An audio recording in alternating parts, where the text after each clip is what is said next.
بسم اللہ الرحمن الرحیم وبہ نستعین وہو خیر ناصر شرح فصوص الحکم۔ یہ تو مختلف فصوص الحکم کی شروحات جو لکھی گئی ہیں ان میں سے ایک نقد النصوص ہے جامی کی، تو میں ایک دو نقطے آج اس فصل کے متعلق وہاں سے ذکر کروں گا، پھر اس کے علاوہ کچھ اور بھی نکات کے متعلق گفتگو کریں۔ اصل میں یہ فصل ہے فصل و حکمت وجودیہ فی کلمت داودیہ۔ حضرت داؤد علیہ السلام کے ساتھ جس فصل کو مختص قرار دیا گیا ہے اس کو حکمت وجودیہ کا نام دیا گیا۔ حکمت وجودیہ در کلمہ داودیہ، حضرت داؤد علیہ السلام کے بارے میں حکمت وجودیہ ہے۔ اب یہ ہم انشاءاللہ ذکر کریں گے کہ پہلے کچھ اختلاف ہے بعض میں کچھ لوگوں کا جنہوں نے ابن عربی اور فلاسفہ کے متعلق جن کی فلسفی اذہان تھے یا عرفانی اذہان، دونوں میں آپس میں سمجھنے میں فہم میں کچھ اختلاف ہوا ہے۔ قونوی جو ابن عربی کے شاگرد بلا واسطہ تھے انہوں نے اس کو حکمت وجودیہ کا نام دیا ہے، تو بعض نے اعتراض کیا کہ یہ حکمت وجودیہ نہیں ہے، یہ واو نہیں ہے بلکہ حکمت جودیہ ہے۔ جود سے، جود یعنی فیض، سخاوت، عطا۔ اور بعد میں ہم اسی فصل کے اندر جب پڑھتے ہیں تو ابن عربی عطا، ہبہ، مواہب الہی ان کے اوپر گفتگو کر رہے ہیں، تو ان کے ساتھ جو مناسبت رکھتی ہے عبارت وہ حکمت وجودیہ ہے، حکمت جودیہ ہے، واو نہیں ہے۔ تو یہ ایک عرفانی اصطلاح ہو جائے گی، لیکن قونوی نے وجودیہ کا لفظ استعمال کیا۔ بعض نے کہا کہ چونکہ قونوی ایک فلسفی ذہن کے آدمی تھے تو وہ وجودیہ لے کے آئے، لیکن پھر اس کے اوپر بھی بعض نے اعتراض کیا نہیں کہ نہیں، قونوی کا نظریہ صحیح ہے۔ وجہ یہ ہے کہ قونوی ایک تو بلا فصل بلا واسطہ شاگرد تھے، ایسا نہیں ہو سکتا کہ قونوی نے یہ بات کہیں سے لی ہو اور اپنے ذہن کو اس میں شامل کیا ہو۔ لہذا بعض نے پھر اس کو رد کیا ہے کہ یہ بات درست نہیں ہے۔ جن لوگوں نے بھی کہا ہے کہ حکمت جودیہ تھا وجودیہ نہیں تھا، یہ بات درست نہیں ہے، لیکن کہنے کا مقصد یہ ہے کہ بہرحال اس میں بھی اختلاف ہوا ہے کہ یہ حکمت وجودیہ ہے یا حکمت جودیہ ہے۔ جود یعنی سخاوت، عطا، ہبہ۔ یہ تھا ایک پہلا نقطہ۔ دوسرا نقطہ فرماتے ہیں کہ اللہ تعالیٰ نے قرآن میں ارشاد فرمایا ہے انا سخرنا الجبال معه يسبحن بالعشي والاشراق والطير محشورة كل له اواب وشددنا ملكه وآتيناه الحكمة وفصل الخطاب، کہ یہ حضرت داؤد علیہ السلام وہ نبی تھے، حضرت داؤد علیہ السلام وہ نبی تھے کہ جن کے ساتھ کائنات کی ہر چیز، پہاڑ بھی اور پرندے بھی صبح و شام تسبیح خداوند پڑھتے تھے۔ تو فرماتے ہیں کہ وہ سب سے پہلی وہ شخصیت جس کے اندر خلافت، تسخیر، مسخر کرنے کی خلافت کامل ہوتی ہے، وہ حضرت داؤد علیہ السلام ہیں۔ اور حضرت داؤد علیہ السلام باپ ہیں، حضرت سلیمان بیٹے ہیں۔ ایک اور نقطہ یہ ہے کہ اس میں ایک اور نقطہ یہ ہے کہ حضرت داؤد علیہ السلام باپ ہیں، حضرت سلیمان بیٹے ہیں۔ سلیمان کی فص کو ابن عربی نے مقدم کیا ہے، پہلے لے کے آئے ہیں، ان کے بعد داؤد علیہ السلام کو لے کے آئے ہیں، فص داؤدیہ بعد میں آئے، اور داؤد باپ ہیں۔ ہونا یہ چاہیے تھا کہ باپ جو ہے تو باپ مقدم ہے، باپ کی جو کے ساتھ جو فصل مختص ہے اس کو پہلے ہونا چاہیے تھا۔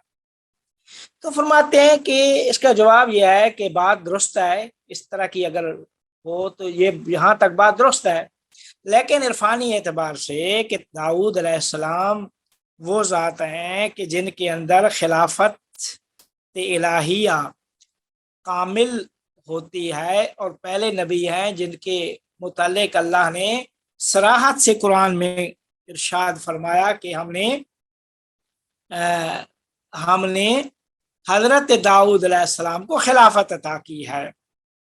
تو وہ جو خلافت کے لیے جو چیزیں ضروری تھیں ساری کی ساری جو کامل ہوتی ہیں وہ داؤد علیہ السلام میں آ کے ہوتی ہیں۔ حضرت سلیمان علیہ السلام باوجود اس کے کہ کائنات کے ظاہر میں جتنی چیزیں تھیں وہ اللہ نے ان کے لیے مسخر کر دی تھیں، لیکن سلیمان نبی کے لیے اس طرح کی خلافت کامل نہیں ہوئی تھی، وہ حضرت داؤد علیہ السلام میں کامل تھی۔ تو اس وجہ سے سلیمان کو پہلے لے کے آئے ہیں، اور جن پہ کامل ہوئی ہے ان کی فصل کو بعد میں لے کے آئے ہیں۔ یہ ایک تیسرا نقطہ تھا۔ چوتھا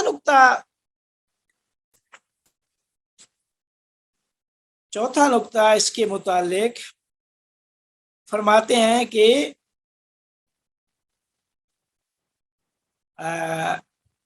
کیوں حکمت وجودیہ کے نام سے خاص قرار دیا، کیوں کہا کہ داؤد علیہ السلام کی حکمت کو حکمت وجودیہ کا نام کیوں دیا ہے؟ کہتے ہیں کہ اس وجہ سے کہ وجود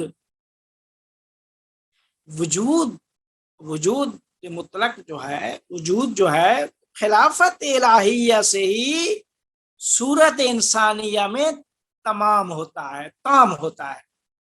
وجود تام ہوتا ہے صورت انسانیہ میں خلافت الہیہ سے۔ جب صورت انسانیہ میں خلافت الہی کامل ہوتی ہے تب جا کر وجود تام ہوتا ہے۔ تو اسی وجہ سے، اور پھر اب سب سے پہلی شخصیت جس کے اندر خلافت کا اس قسم کا ظہور ہوا، یعنی خلافت الہی صورت انسانی میں کامل ہوئی، وہ داؤد علیہ السلام ہے۔ تو اس وجہ سے ابن عربی نے اس فصل کو حضرت داؤد سے مختص قرار دیا ہے اور نام دیا ہے حکمت وجودیہ کا۔ بس یہ ایک نقطہ ہو گیا۔ اب کہتے ہیں کہ اب آگے فرماتے ہیں کہ کیوں، ایک بات جو خود انہوں نے لکھی، کیا کہتے ہیں اس شرح والے نے، نقد النصوص والے نے، وہ لکھتے ہیں کہ وَتَقْدِيمُ السُّلَيْمَانِيَّةِ عَلَى الدَّاوُودِيَّةِ لِلْمَزِيَّةِ الظَّاهِرَةِ لَهُ بِخُصُوصِيَّتِهِ۔ کہتے ہیں داؤد علیہ السلام تمام احکام اسمائیہ اور صفاتیہ کی کلیات کے مظہر ہیں، تمام کی تمام روحانی آثار صفات اور اسماء ان میں جمع ہیں۔ اس وجہ سے مقام خلافت کے مستحق قرار پائے ہیں۔ تو اللہ نے سلیمان کو ان کا وارث قرار دیا سلیمان کا، فی الجامع ولادا فی التفصیل الفعلی والحکم ظاہری الجلی۔ جو ظاہری حکم تھا وہ ظاہری کی کائنات کی جو ظاہری چیزیں جو مسخر ہوئی تھیں وہ سلیمان علیہ السلام کے لیے ہیں۔ والتسخیر العام الکلی والی، کہتے ہیں کہ حضرت داؤد علیہ السلام کے لیے تمام کائنات کی جتنے بھی احکام اسمائی صفاتی کی کلیات تھیں وہ ساری کی ساری روحانی اور باطنی طور پر ان کے اندر موجود تھیں، لہذا وہ مستحق خلافت قرار پائے۔ سلیمان علیہ السلام میں اسی کا ظہور تھا، اسی باطنی چیز کا ظہور ظاہری طور پہ ہوا، تو لہذا سلیمان علیہ السلام وارث ہوئے داؤد علیہ السلام کے۔ اسی وجہ سے بی بی نے ارشاد فرمایا وَوَارِثَ سُلَيْمَانُ داؤدا، سلیمان وارث ہوئے داؤد کے۔ کیوں؟ سلیمان بیٹے تھے، داؤد باپ تھا، تو داؤد کے وارث سلیمان تھے۔ یہ وہ دلیل بھی ہے جو بی بی فاطمہ الزہرا سلام اللہ علیہا نے حضرت ابو بکر کے دربار میں پیش کی تھی، کہ جب انہوں نے فرمایا کہ آپ کو باپ کی وارث نہیں ہو سکتی، وہ جو فدق کے مسئلے پہ گفتگو ہوئی تھی، تو بی بی نے فرمایا، بی بی نے دلیلیں دی قرآن سے کہ میں یہ بات قرآن کے خلاف ہے کہ میں باپ کی وارث نہیں ہو سکتی۔ ایک دلیل بی بی نے یہ دی کہ کیا قرآن میں اللہ یہ نہیں فرماتا وَوَارِثَ سُلَيْمَانُ داؤدا، سلیمان داؤد کے وارث بنے، داؤد بھی نبی، سلیمان بھی نبی، تو نبی کا وارث نبی کی اولاد بن سکتی ہے۔ یہ کہنا کہ نبی جو کچھ چھوڑ کے جاتے ہیں ان کی کوئی وراثت نہیں ہوتی، کوئی ترکہ، وہ سارا کا سارا صدقہ ہوتا ہے، جو بھی، یہ بات درست نہیں ہے، یہ قرآن کے خلاف۔ تو یہ ایک وہ دلیل جو تھی فدق کے مسئلے میں بی بی فاطمہ الزہرا سلام اللہ علیہا کی، وہ ایک دلیل یہ تھی۔ تو فرماتے ہیں کہ اللہ تعالیٰ نے وہ جو حضرت داؤد علیہ السلام کے ساتھ، حضرت داؤد علیہ السلام کے لیے خود قرآن میں بھی اللہ تعالیٰ نے ارشاد فرمایا کہ یہ کہتے ہیں کہ تنہا واحد نبی ہیں کہ جن کے لیے اللہ تعالیٰ نے قرآن میں کیا کہتے ہیں خلافت کے الفاظ استعمال کیے، کہ خلافت جن کے لیے صراحت کے طور پہ ذکر ہوئی وہ حضرت داؤد علیہ السلام ہیں۔ تو داؤد علیہ السلام وہ نبی ہیں جن کو اللہ تعالیٰ نے مستحق خلافت قرار دیا تھا۔ تو پہلی بحث جو ابن عربی نے ان نکات کے بعد یہیں سے شروع کی کہ خلافت سے، کہ خلافت یا داؤد انا جعلناک خلیفتاً فی الارض، اے داؤد ہم نے قرار دیا تجھے خلیفہ زمین میں۔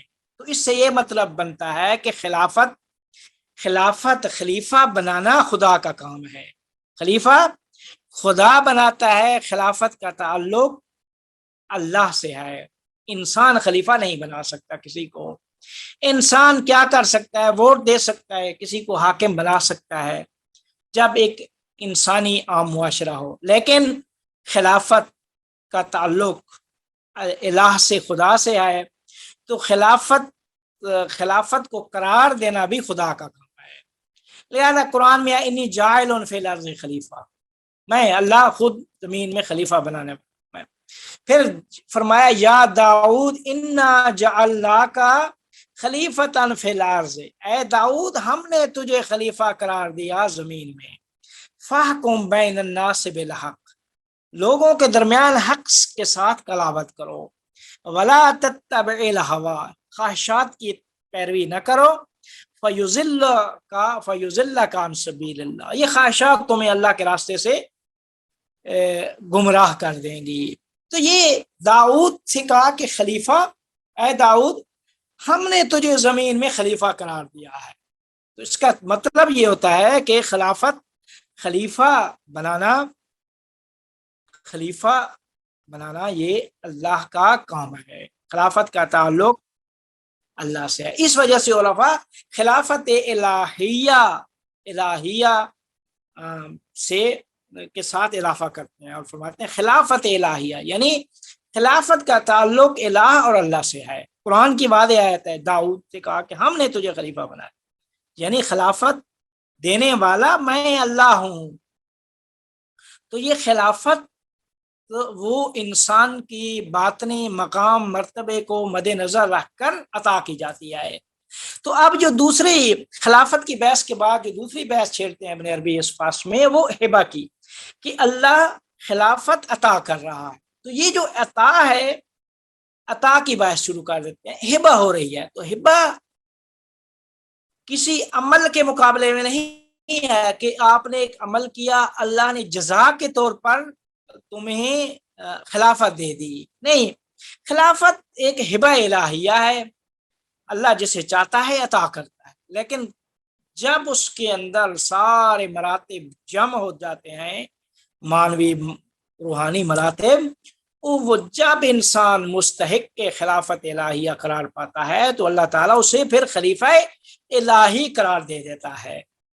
تو یہ خلافت الہی، خلافت کا تعلق اس مرتبے سے ہے، وہ مرتبہ جس میں نہ ہو لوگ پوری کائنات انسان ووٹ دے دیں، انسان رائے دے دیں، انتخاب کر دیں، اس کی کوئی اللہ کی نگاہ میں کوئی ویلیو نہیں ہے۔ اللہ خلیفہ اللہ بناتا ہے، خلافت کا تعلق اللہ سے ہے۔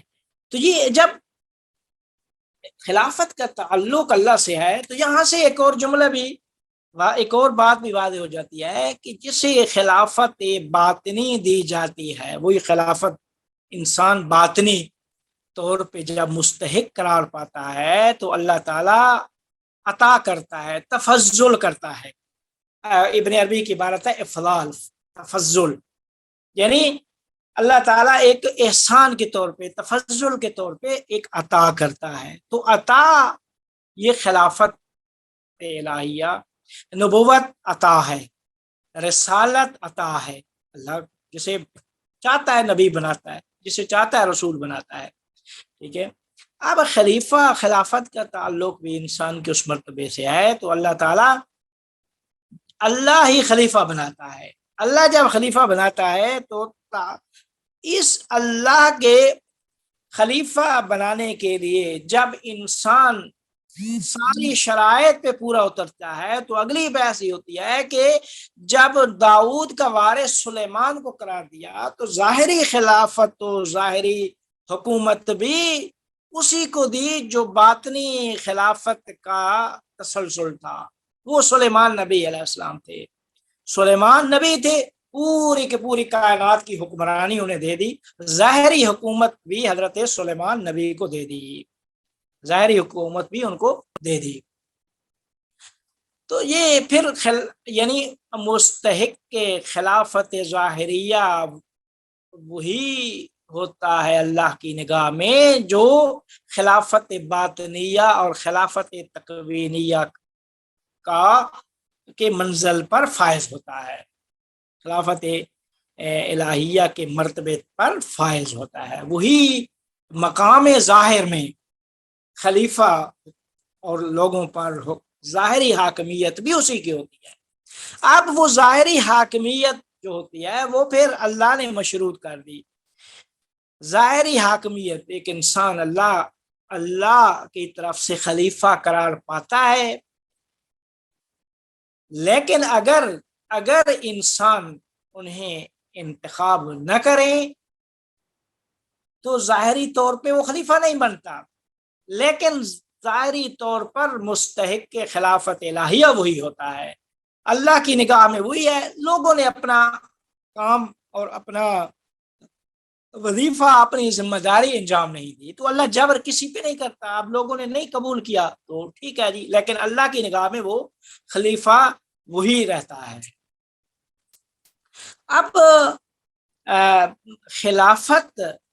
اب اس خلافت جب اللہ کی نگاہ میں داؤد خلیفہ بنے تو اس خلیفہ کے جو خلافت الہیہ میں 3 اہم رکن ہوتے ہیں۔ ایک رکن جو خود ابن عربی، کیسری، ابن ترکا، یہ سب نے جو ہے نا بحث کی ہے اس کے بارے میں۔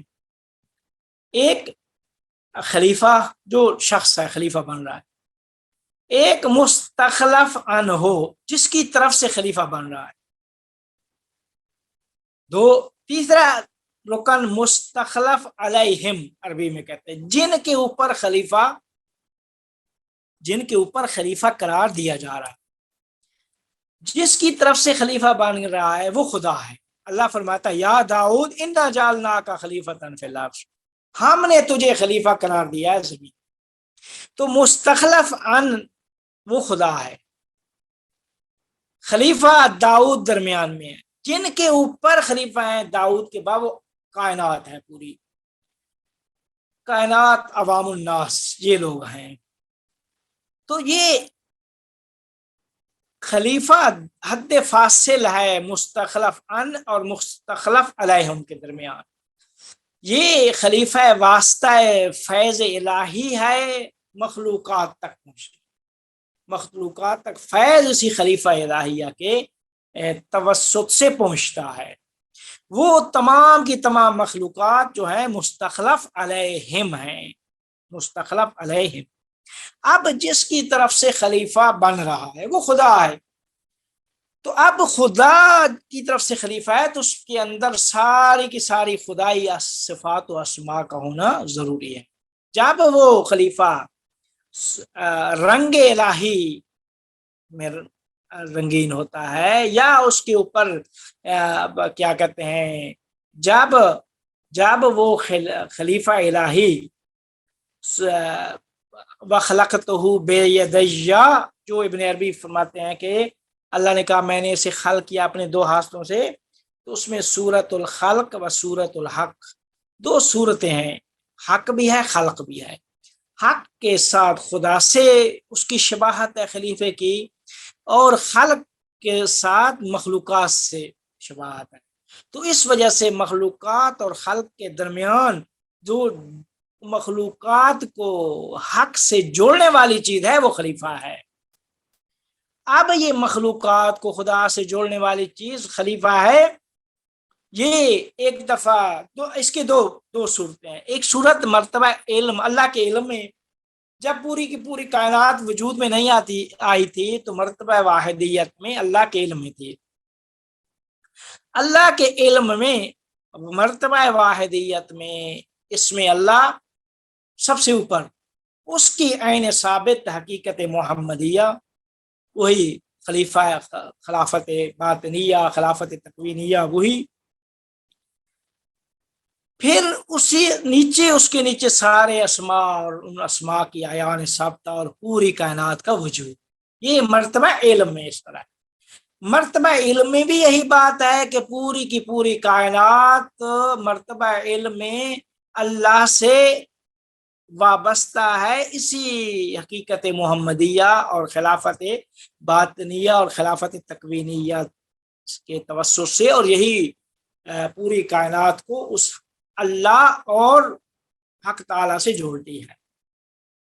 لیکن جب مرتبہ علم کے بعد مرتبہ خلق کی باری آتی ہے، مخلوقات کی باری آتی ہے، تو مخلوقات میں جب تخلیق کن سے عالم وجود میں آتا ہے، تو پورے کا پورا عالم جب وجود میں آیا تو پورے کا پورا عالم بھی اسی انسان کامل اور خلیفہ الہیہ کے اندر جو کچھ تھا اسی کے مطابق پوری کی پوری کائنات میں چیزیں وجود میں آئی۔ تو سارے کا سارا عالم، سارے کے سارے عالم کا وجود وابستہ ہے انسان کامل، اور انسان کامل کا وجود وابستہ ہے اللہ سے۔ تو یہ انسان کامل کا وجود خدا سے وابستہ ہے، کائنات کا وجود پورے کے پورے عوالم میں جو جتنے بھی عالم ہیں، جتنے بھی کائنات ہیں، ان کا وجود انسان کامل سے وابستہ ہے، وہی خلیفہ الہیہ کے جو اللہ سے مخلوقات کا خلیفہ ہے۔ تو وہ نہ ہو تو یہ کائنات بھی نہیں ہے، وہ نہ ہو تو کائنات بھی نہیں ہے، اور وہ نہ ہو تو پوری کی پوری اللہ کی معرفت بھی ان کے ذریعے سے نہیں ہے۔ لہذا ابن عربی فرماتے ہیں کہ یہ خلیفہ الہی جو ہے، یہ حقیقت محمدیہ یا انسان کامل، یہ وہ آنکھ ہے کہ بہی نظر الحق الی الخلق، اسی سے حق نگاہ کرتا ہے مخلوقات، مخلوقات کو دیکھتا ہے اسی آنکھ سے۔ اب اس آنکھ ہی درمیان میں نہ ہو، وہ جو آنکھ ہے آنکھ ہی نہ ہو تو پورے کا پورا یعنی سسٹم ہی نہیں ہے۔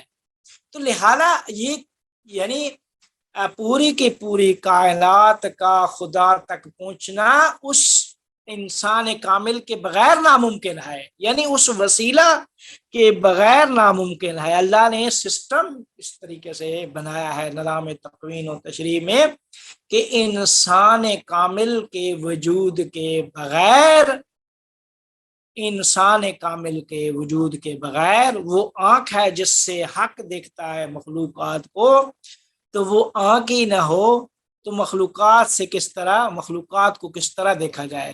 تو وہ مخلوقات ہی پھر جہاں سے اوپر اللہ کی طرف جب جانا چاہیں گی روحانی طور پہ، تو وہ اس آنکھ سے گزر کے ہی اس کو دیکھیں گی، اس حقیقت کو۔ تو وہ آنکھ ہی نہ ہو تو وہ آنکھ کے بغیر اس تک پہنچنا ہی ناممکن ہے، لہذا اس کے بغیر وصول یعنی پہنچنا خدا تک ناممکن ہے، پہنچنا ناممکن ہے۔ تو اب خلافت الہیہ کا جو مستحق قرار پاتا ہے، اس خلیفہ الہیہ میں یہ تینوں رکن موجود ہوتے ہیں، ایک مستخلف عن، ایک وہ خود خلیفہ اور ایک مستخلف علیہ۔ تو یہ سارے کے سارے اس پورے سسٹم میں خلیفہ کا کام یہ ہے کہ پورے کے پورے عالم کو جوڑ دے اس حق تعالیٰ سے، اور وہ درمیان میں ایک ایسا پل ہے کہ جو ایک جہت سے وابستہ ہے اوپر خدا سے اور ایک جہت سے نیچے مخلوقات سے، اس کے بغیر درمیان سے نکال دے مخلوقات ہی نہیں ہے، نظام بھی نہیں ہے، سسٹم بھی ختم ہے۔ لہذا فرمایا، آپ حدیث میں پڑھیں، دعاؤں میں پڑھیں، زیارات میں جملے ہیں، امام مہدی کے بارے میں بھی جملے ہیں ان کی زیارت میں کہ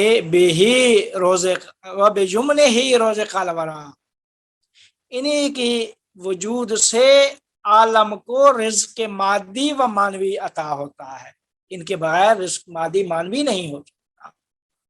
بے وجود ہی ثابتت الارض والسماء، ان کے وجود سے ہی زمین و آسمان ہوتی ہے۔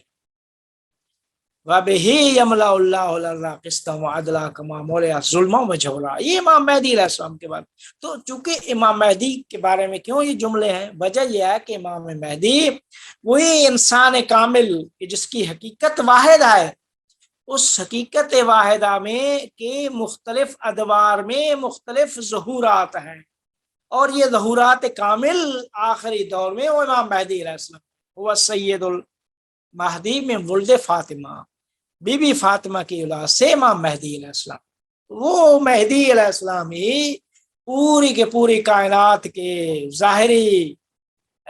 ظاہری باطنی اور کیا کہتے ہیں تشریع و تکوینی پورے کے پورے سسٹم کو اس حق تعالی سے جوڑتے ہیں۔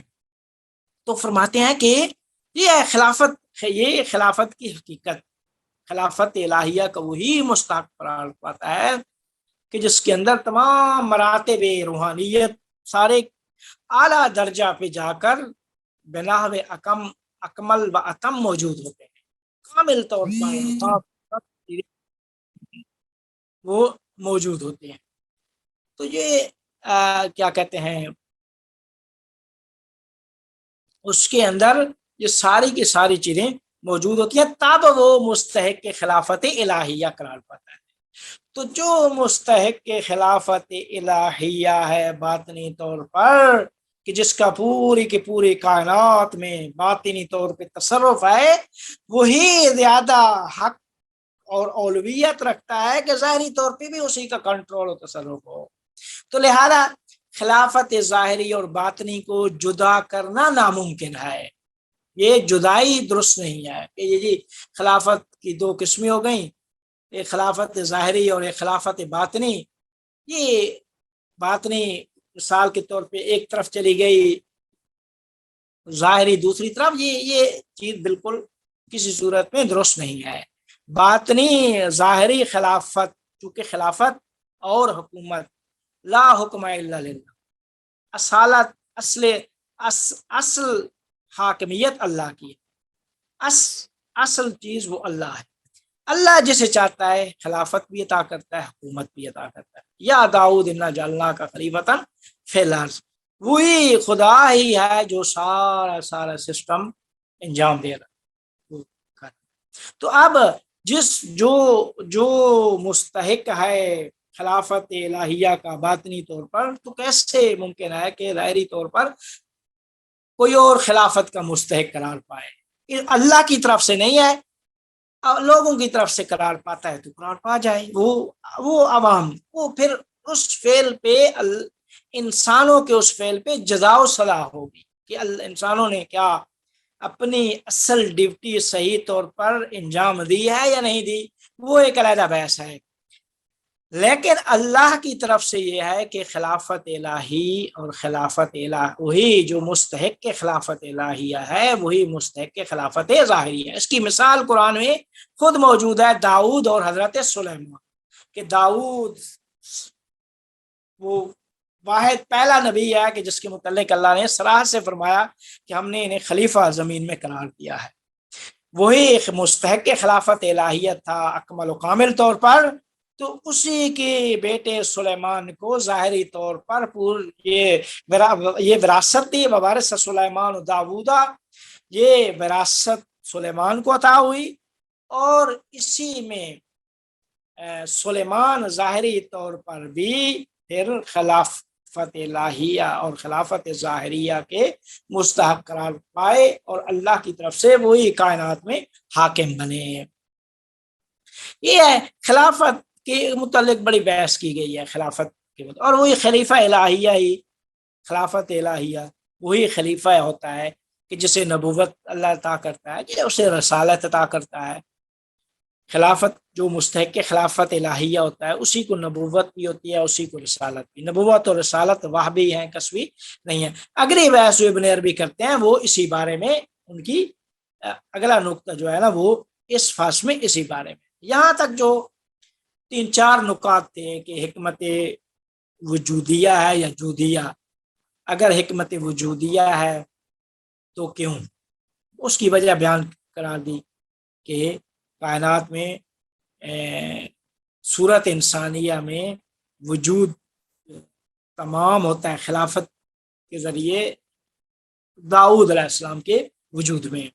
جود اس وجہ سے کہ وہ اللہ کی سخا ہے، سخاوت ہے، عطا ہے۔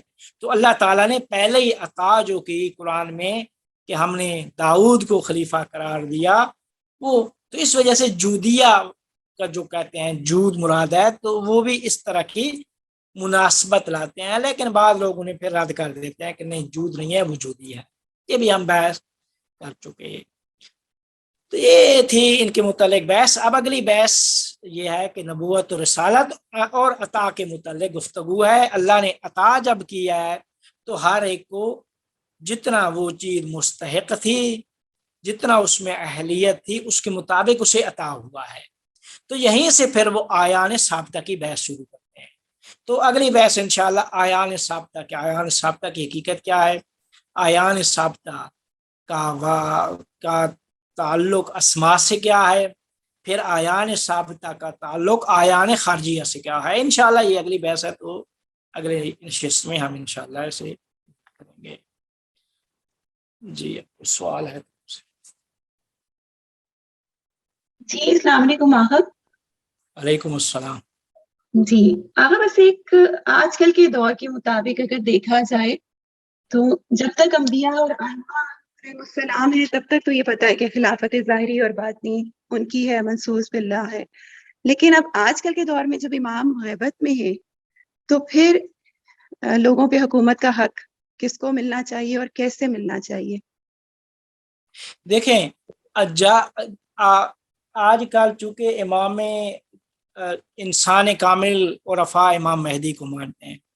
اب امام مہدی چونکہ خلافت اللہ تعالیٰ نے امام مہدی کو عطا کی، اب آگے امام مہدی علیہ السلام اگر انہوں نے کسی کو عطا کیا ہے تو وہ ایک علیحدہ وہ بحث ہے کہ پھر جس طرح وہ مثال کے طور پہ شیعہ مذہب میں آیا کہ امام مہدی علیہ السلام نے فقہا کو ولایت فقیہ کو حکومت کا حق حاصل ہے، جو ایران میں ایک حکومت ہے خمینی صاحب نے بنائی تھی۔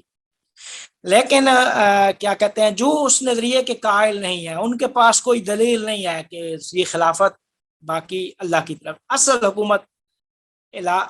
حکومت اللہ کی ہے۔ اب یہ جو اس کو اگر ہم چھوڑ دیں گے اس نظریے کو، تو باقی یہی جمہوریت ہے کہ عوام، جس طرح عوام مل کے بیٹھ کے 10 بندے کہتے ہیں جی ایک بندے کو سپرد کر دیتے ہیں کہ آپ ہمارے حاکم بنے، اور ہم اپنی قدرت و طاقت کہ آپ نے ہمارے اوپر جو احکامات اور جو حکومت کرنی ہے وہ ہم آپ کو ساری کی ساری چیزیں آپ کے سپرد کرتے ہیں، اور آپ کو یہ حق دیتے ہیں کہ آپ ہمارے اوپر حکمرانی کریں، جس کو آج کل کے دور میں جمہوریت کیا کہا جاتا ہے۔ بعض لوگ کہہ رہے ہیں کہ جمہوریت یعنی چونکہ اس جمہوریت میں یہ قرآن کے خلاف ہے کہ اس میں جمہوریت میں یعنی خدا کی حاکمیت نہیں ہے، لوگوں کی حاکمیت ہے، اور اللہ قرآن میں فرما رہا ہے لا حکم الا للہ، حکومت اللہ کے ساتھ خاص ہے۔ یہاں تو اللہ کا کوئی وہ بھی نہیں ہے، ساری کی ساری حکومت ارد گرد گھومتی ہے انسان کے، انسان محوری ہے، خدا محوری نہیں ہے، محور خدا نہیں ہے، محور انسان ہے۔ تو جب محور خدا نہیں انسان ہے تو اسی وجہ سے بعد جمہوریت کو جب افراط و تفریط ہوتا ہے تو کہتے ہیں یہ شرک ہے، یہ نظریہ بھی لوگ دیتے ہیں۔ لیکن جو اس نظریے کے قائل ہیں کہ جو جس طرح قرآن میں اور عرفان میں اور سارا موجود ہے کہ حکومت اللہ کے ساتھ خاص ہے، اور پھر اللہ نے انبیاء کو حکومت عطا کی، انبیاء نے پھر اپنے اوصیاء کو، جو بھی ہمارے پاس دلیل ہیں۔